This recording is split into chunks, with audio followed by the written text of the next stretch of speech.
Emily walks into the mountains with a stranger and the world never sees her again. Emily 28 American restless hungry for distance from cities and noise swipes right on a man named Daniel, a quiet local guide with calm eyes and a promise of secret trails. The messages are light then deeper then urgent, as if their paths were already bending toward each other. She tells her sister she is going on a short hike, just 2 days adventure, and she will return with stories and pictures. Daniel arrives before sunrise with a truck dusted in old mud and a smile that never fully reaches his eyes. They drive for hours into thinning roads and darker trees where the signal dies and the map becomes useless. The forest swallows sound and time, and Emily feels the thrill she has always chased, the edge where fear feels like freedom. She steps onto the trail beside Daniel, and with every step the world she knows slips farther behind her, unseen to her. A clock has begun to count down with soft, invisible ticks, and somewhere in that silence a truth waits that will rewrite every word of her life into a warning.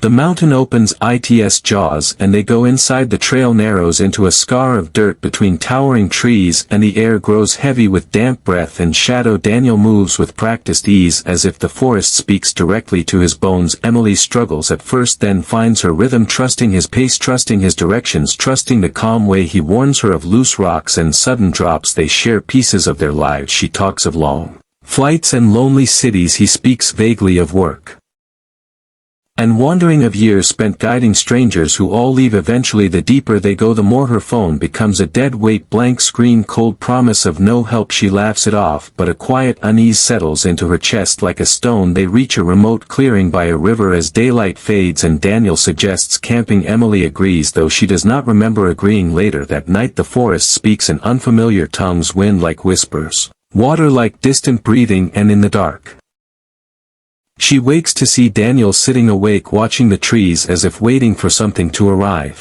The last message is short and strangely calm. At dawn Emily texts her sister that the hike is harder than expected but beautiful. She sends one blurred photo of trees dissolving into mist and writes that Daniel knows another route back that will be faster. The words feel rehearsed to those who will later read them, as if typed by trembling hands trying to sound steady. Then the silence begins. Hours pass, then a full day, no signal, no updates, no answers. Her family calls authorities, and the search begins with helicopters and dogs and teams pushing into the endless green maze. They follow faint footprints along the river, then nothing. The trail evaporates as though the mountain itself erased their path. Volunteers scan ravines and waterfalls, calling her name until their voices break. Nights fall heavy and the forest gives back only echoes. Daniel is listed as missing too, a guide who vanished with his client, and suspicion coils around his name like a tightening rope, but suspicion has no body to question, yet only a growing terror that the wilderness is keeping its secrets well. 2 days after she vanishes the water speaks. A fisherman downstream finds something tangled and reads something pale and wrong against the dark flow. At first he thinks it is driftwood, then cloth, then he sees the shape and stumbles back in horror. Authorities arrive and the river is sealed and the truth rises from moving water. It is Emily, feet separated from the rest of her body, stripped of everything that could explain how they reached this place. The discovery electrifies the search every step of the investigation pivots on that silent evidence. Fear ripples across the case into every headline and every whispered conversation. How does a woman vanish into miles of forest only to reappear in pieces far from where she was last seen? No blood trail leads back upstream, no tools are found, no signs of a struggle that can be clearly read. The mountain offers the feet and nothing else, as if it is daring the world to understand what it has done. The guide becomes the shadow at the center of the storm. Daniel's past begins to unravel under the hard light of investigation. He has changed names twice, left towns suddenly after disputes, worked off the grid with no stable address. Former clients describe him as quiet, professional, distant. Some remember moments of discomfort, a stare that lingered too long, a rule that made no sense, a warning that sounded like a threat. His phone last ping matches the remote valley where Emily was last seen, then it too goes dark. Search crews widen the net, but Daniel remains unseen. Rumors ignite of black market crimes, of trafficking, of hidden camps buried in wilderness where law never looks. Yet each theory collapses against the wilderness itself, because the land is vast and human traces fade quickly. The case balances between human evil and natural terror, and no one can say which is more responsible for what happened to Emily. The investigation turns inward and the forest turns quieter for months. Teams comb every ridge and riverbed but no other remains surface. The case grows cold but never still. Emily family lives in a suspended state of grief, without a body, without a full truth, only fragments of horror to hold on to. Then a hiker comes forward claiming to have heard screams near the river that same night, followed by silence. Another witness recalls seeing a lone figure driving away at dawn but cannot confirm the face. A burned campsite is discovered far from the original trail, and beneath the ash investigators find metal fragments that suggest restraints. The implication is unbearable: a crime not of accident but of intent, a carefully hidden violence wrapped in wilderness. Meanwhile, Daniel is still missing, a ghost who may be dead or alive, and either possibility promises a different kind of nightmare.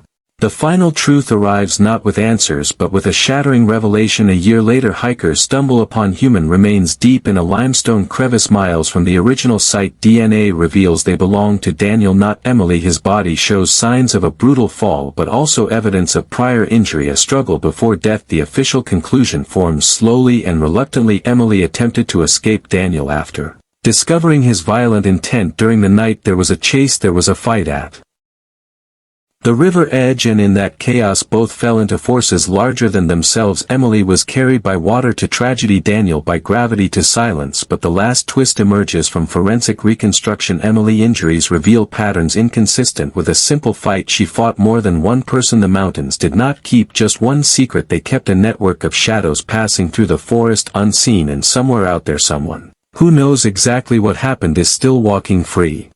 Sarah trusts the wrong stranger at a lonely gas station. Sarah, 26, solo traveler running from heartbreak, stops at a remote highway station just before midnight. Her phone is dying, her car low on fuel, and the desert endless. A man named Caleb offers help, a smile too quick, a voice too calm. They talk for minutes that feel harmless, then he follows her onto the road claiming to guide her to the next town. The red taillights ahead become her only compass in the dark. Hours later her car is found abandoned, doors open, engine cold, and Sarah is gone into sand and silence. She vanishes as if erased by night.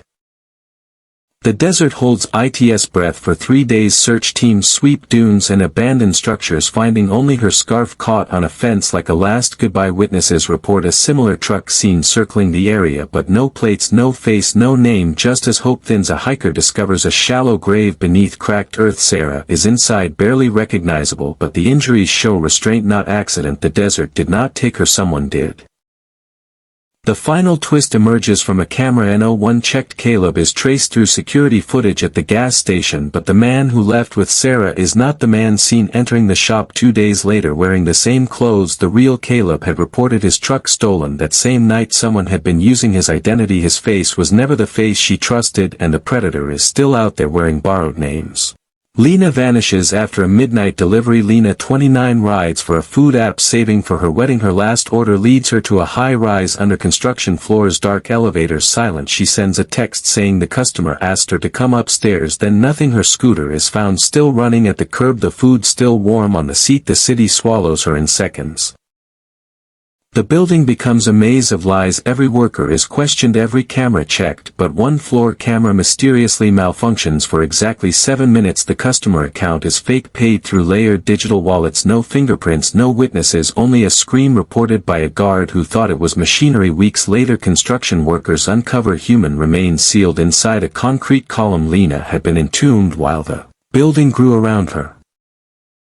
The shocking end comes at the grand opening. During the ribbon-cutting ceremony, a man collapses in panic as cameras flash. DNA later confirms he is the killer, a contractor who helped pour the concrete. He had been celebrating the building that became his crime scene. The tower did not just rise over the city, it rose over a secret that eventually crushed him. Maya goes live and then is never seen again. Maya, 24, influencer streaming her solo forest retreat to thousands, jokes with viewers as she walks deeper into the trees. Her video shows a man briefly passing behind her. She laughs it off until the chat begins to explode, warning her that the same figure keeps reappearing. She turns the camera around, fear entering her voice, then the stream cuts.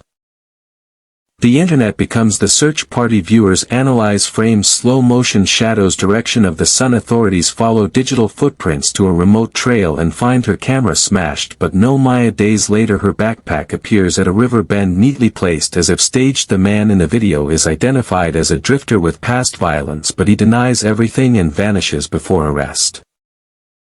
The final discovery rewrites everything. Months later skeletal remains are found far upstream, impossible distance against the current, until new analysis shows rope fibers on the bones. She was carried not by water but by someone who wanted her found somewhere else. The drifter was real, but he was only a watcher. The true killer was never on camera at all.